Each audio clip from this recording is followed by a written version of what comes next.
Hello and welcome to this latest edition of Bulls on Parade Talk. I am your host, Joshua Sainz. Today, I'm really pissed off about something. My apologies if my language seems PG-13 or higher, but I found something on SportsIllustrated.com, Fansided.com particularly, that really ticked me off. And I'm so glad I have this platform to basically come out and say this. And I want to talk to you guys about something. There is an article on here that says on Fansided.com, and yeah, I'll leave the article in the description below this video, this YouTube video, for those that are watching, for you to check it out. And the article basically says, Barry Switzer would start NFL team with Johnny Manziel over Peyton Manning.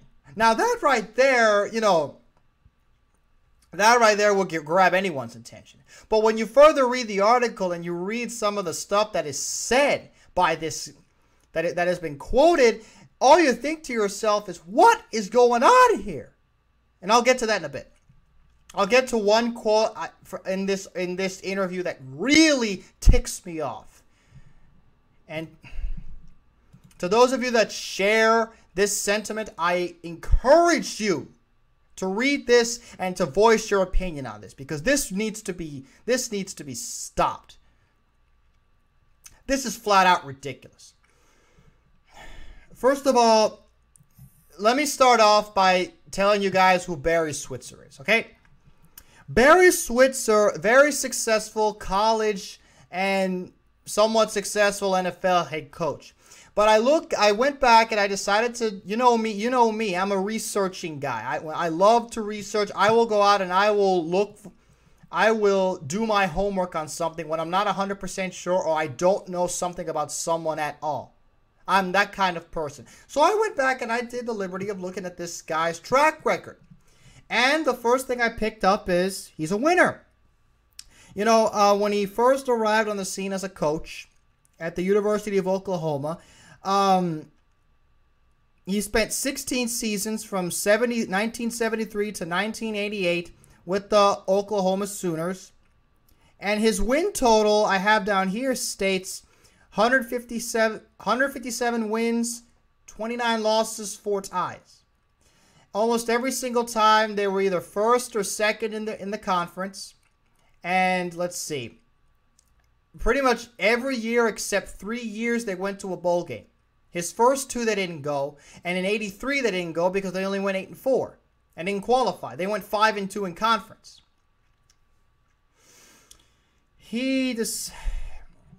And then you go and look at his pro career. He was hired by the Dallas Cowboys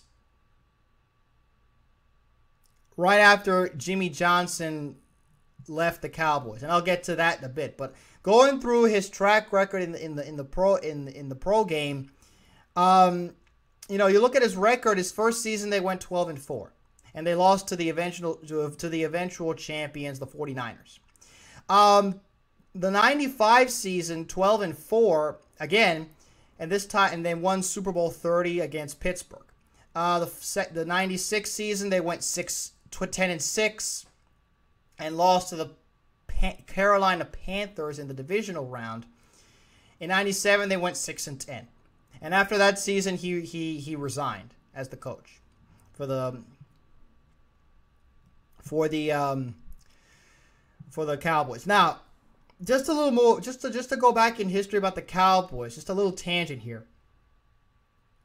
This guy was brought in as the head coach right after Jerry Jones and Jimmy Johnson had their little dispute.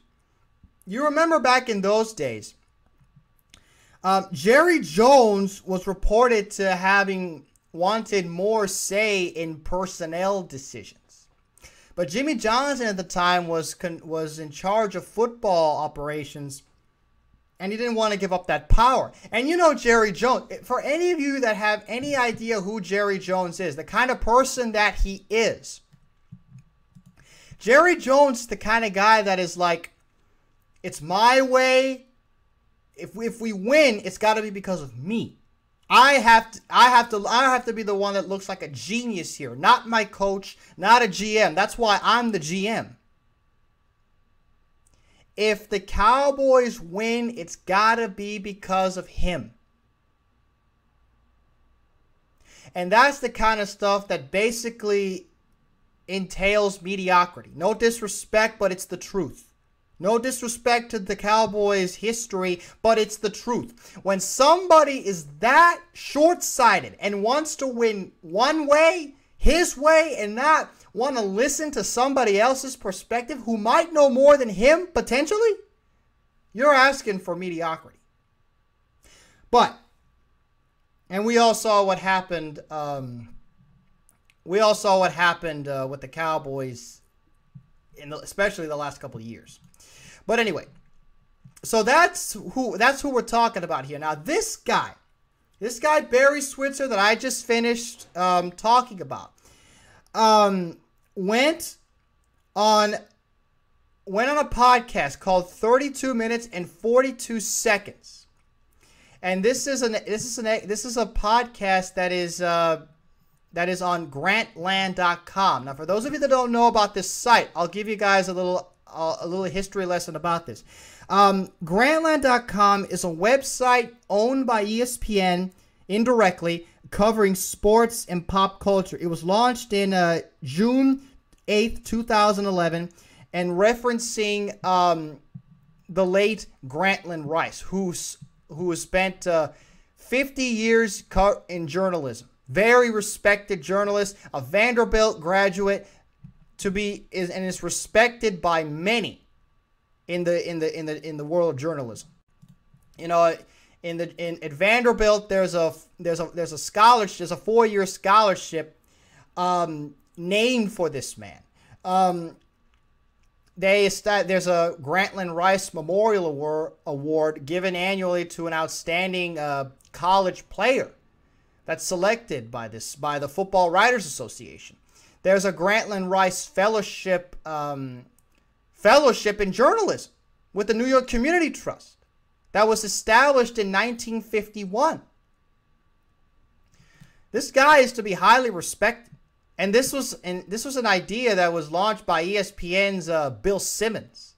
He launched this site on June 8, 2011, and named it after this late great journalist.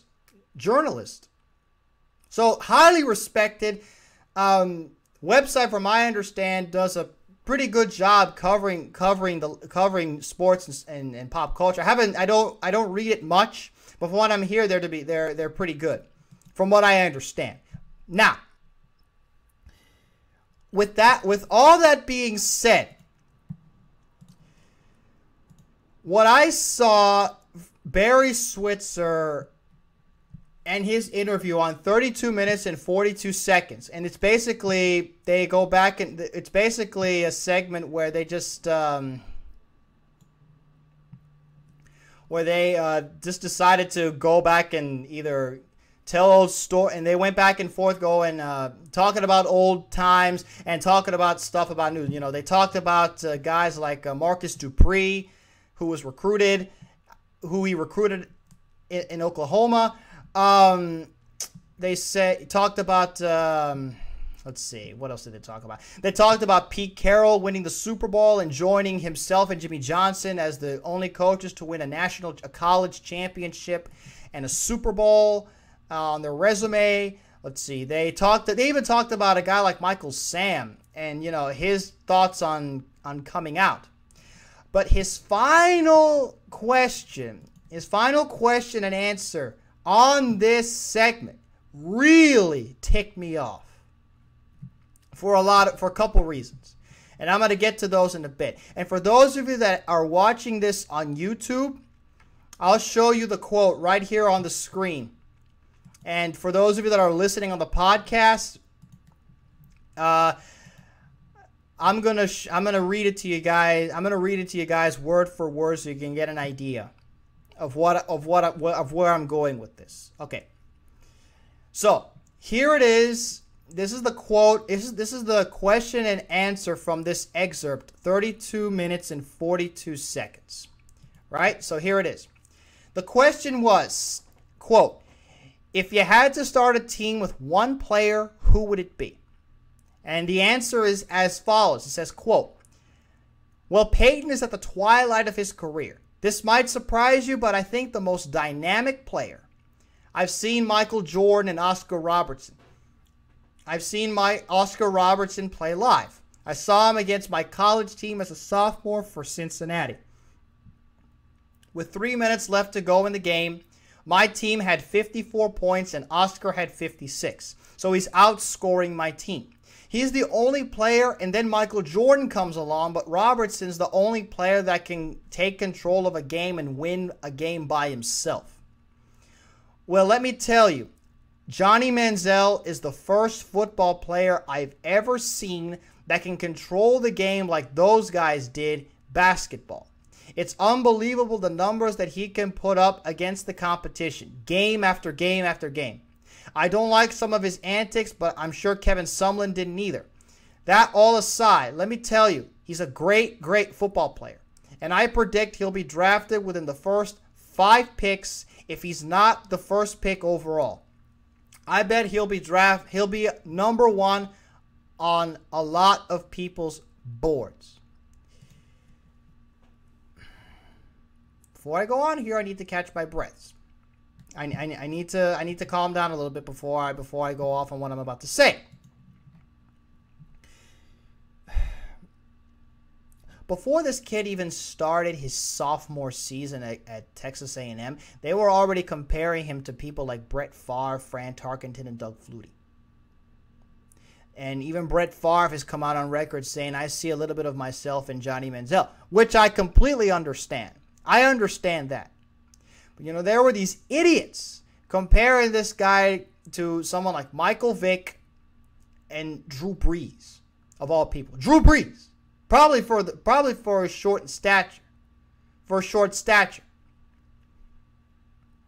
But now for this highly respected coach, this winning coach that knows how to win games, how to formulate a team, how to coach a team, coach a winning team and establish a winning culture, is now comparing this guy to the likes of Michael Jordan and Oscar Robertson. You want to talk about hyperbole? That is the ultimate hyperbole. This 5'11" Heisman Trophy winner has not even played a single down in the NFL. Is already being compared to someone like Michael Jordan and Oscar Robertson. Are you out of your damn mind? This is flat out ridiculous. And it's because of stuff like this that really makes me despise the media nowadays. I cannot stand it. And I mentioned this earlier.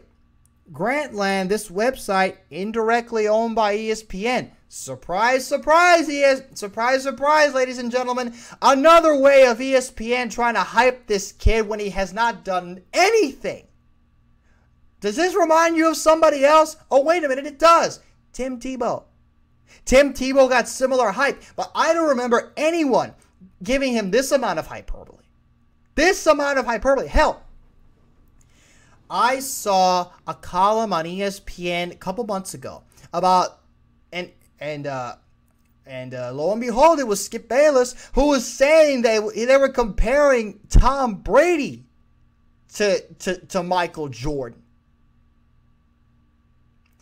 And I thought Skip Bayless was the ultimate Jordan fanatic. No one was like Michael Jordan, according to him. But now a guy like Skip Bayless says Tom Brady is Michael Jordan, and now Barry Switzer, a Cowboy, who'd have thunk it, is saying this kid is like Michael Jordan. Are you out of your mind? You can't even compare. You cannot even put these guys in the same. Why would you even want to compare a football player to the greatest basketball player? You can't. You just can't. They're two different sports. One of them is more high contact than the other. One of them is more physical than the other, clearly. It just makes me sick to my stomach hearing these kinds of comparisons to these great basketball players. First of all, you have to understand something about Michael Jordan for those that never watched him play like I did. I watched guys like Olajuwon. I watched Michael Jordan. I watched those two play. I watched Jordan during his second three-peat. You know, because for those of you that don't know me, I was an NBA fan long before I was a football fan. I watched the NBA before I watched football. I'm a late bloomer to football, but I've already like to consider myself, you know, very educated about the game thanks to a lot of people and thanks to a lot of research that I had to do on my own. But I watched the NBA since 95, since about 94, maybe 95. I was 6 years old when I saw Hakeem Olajuwon play and saw the Rockets win their second championship. I was there, and it's that day that I became that I started to develop a love for the game of basketball. And then seeing Jordan in his second three-peat, because I didn't know at the time it was his second until much later. But, you know, I saw those Bulls teams play. I watched Jordan. I watched Scottie Pippen. I watched Dennis Rodman, Tony Kukoc, Ron Harper. All these great players. Even Steve Kerr. I watched a bit of Steve Kerr. I watched a little bit of David Robinson. I watched Charles Barkley play in his prime. I saw all these players play in the prime of their lives, prime of their careers. But the one thing that you have to understand about this is it's a team game. Although Oscar had 56 points and the team in total had 54, you have to understand something. There's a reason that he got those 56 points. It's because the cast around these guys were phenomenal, especially Jordan. I never got to watch Oscar Robertson play. I'm too young. I'm a young stud. I'm a 1990s guy. But even the Rockets didn't win those two championships by themselves. Hakeem Olajuwon didn't win those games by himself. Michael Jordan did not win those games by himself.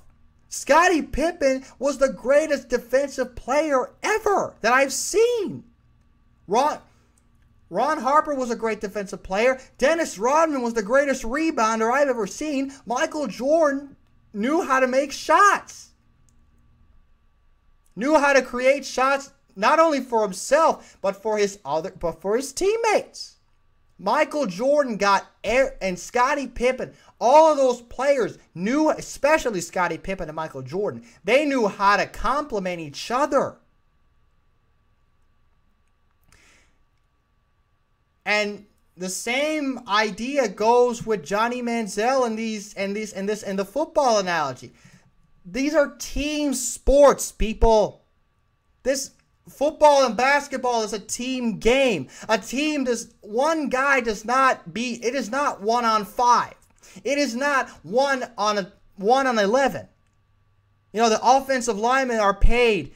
Those offensive linemen, those receivers, those backs are on scholarship too. They're getting paid too. It is not a one-man show.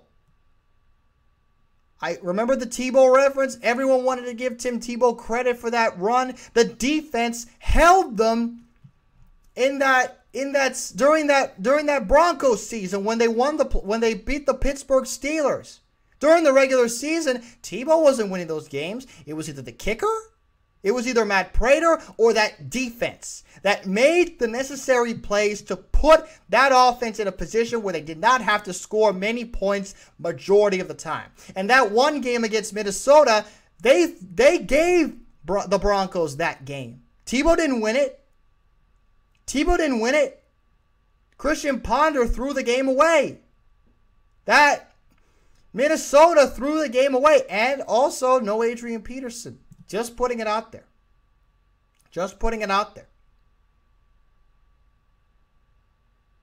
You want to talk about luck? You want to talk about overhype? This is flat out ridiculous. Next thing you know, I promise you this, and I said this, and I pointed this out to a friend of mine earlier.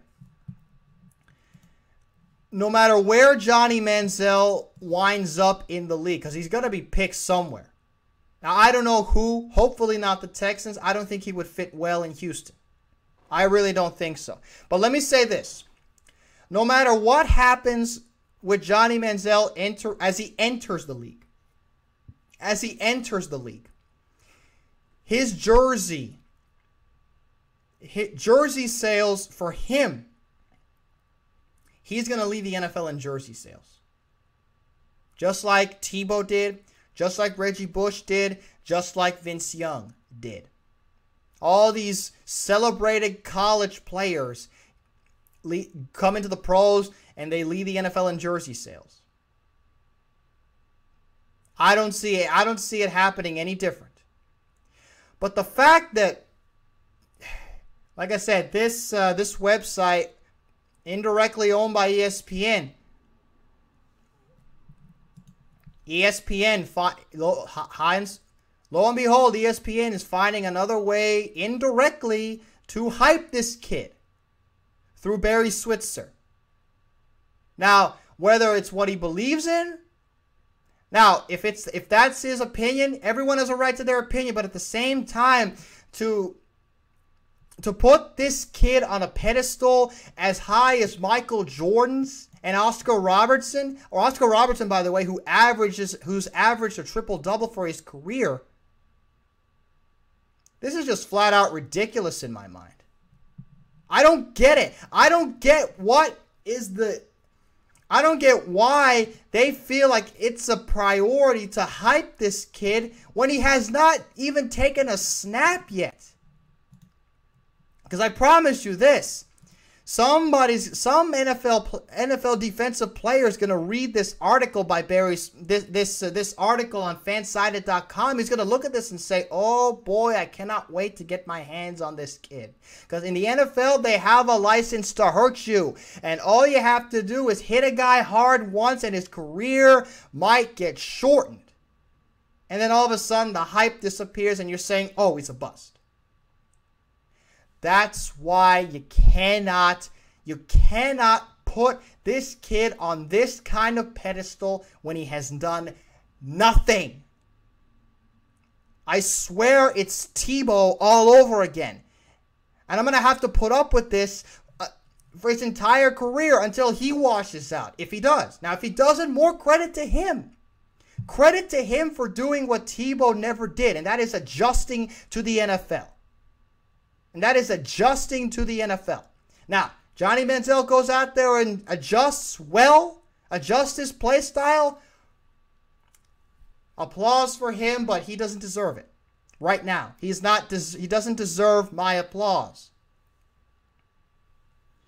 This hyperbole, putting him on the same level as Michael Jordan is just flat out ridiculous. But anyway, guys. That just about wraps things up here on this edition of Bulls on Parade Talk. Thank you all so very much for tuning in. Again, I apologize if I seemed a little angry or a little uncomfortable. I'm not feeling too well, and I'm gonna take care of that as soon as I finish with this video. If you enjoyed the content, please leave a like on this YouTube video. I'd appreciate it very much. In the comment section below, tell me what you guys think about Barry Switzer's comments about Johnny Manziel and comparing him to Michael Jordan and Oscar Robertson. And who would you start a team with? I'll be sure to leave the article in the description below. For more Houston Texans coverage provided by yours truly, go ahead and subscribe to this YouTube channel. I'll be here covering all the latest regarding your Houston Texans all year long. And finally, please be sure to check out and follow my Bulls on Parade Talk podcast on TalkShoe.com if you have not already. The full link to that podcast will be in the description below this video for those that are watching on YouTube. Also, to those that are listening on the podcast, the full link to this video will be on this episode's info section on the podcast site. Again, if you have any questions, concerns regarding anything, whether it's Texans, YouTube, or podcast related, go ahead and send me a message. I'll do my absolute best to reply as soon as I can. As always, this is your host, Joshua Signs, signing off.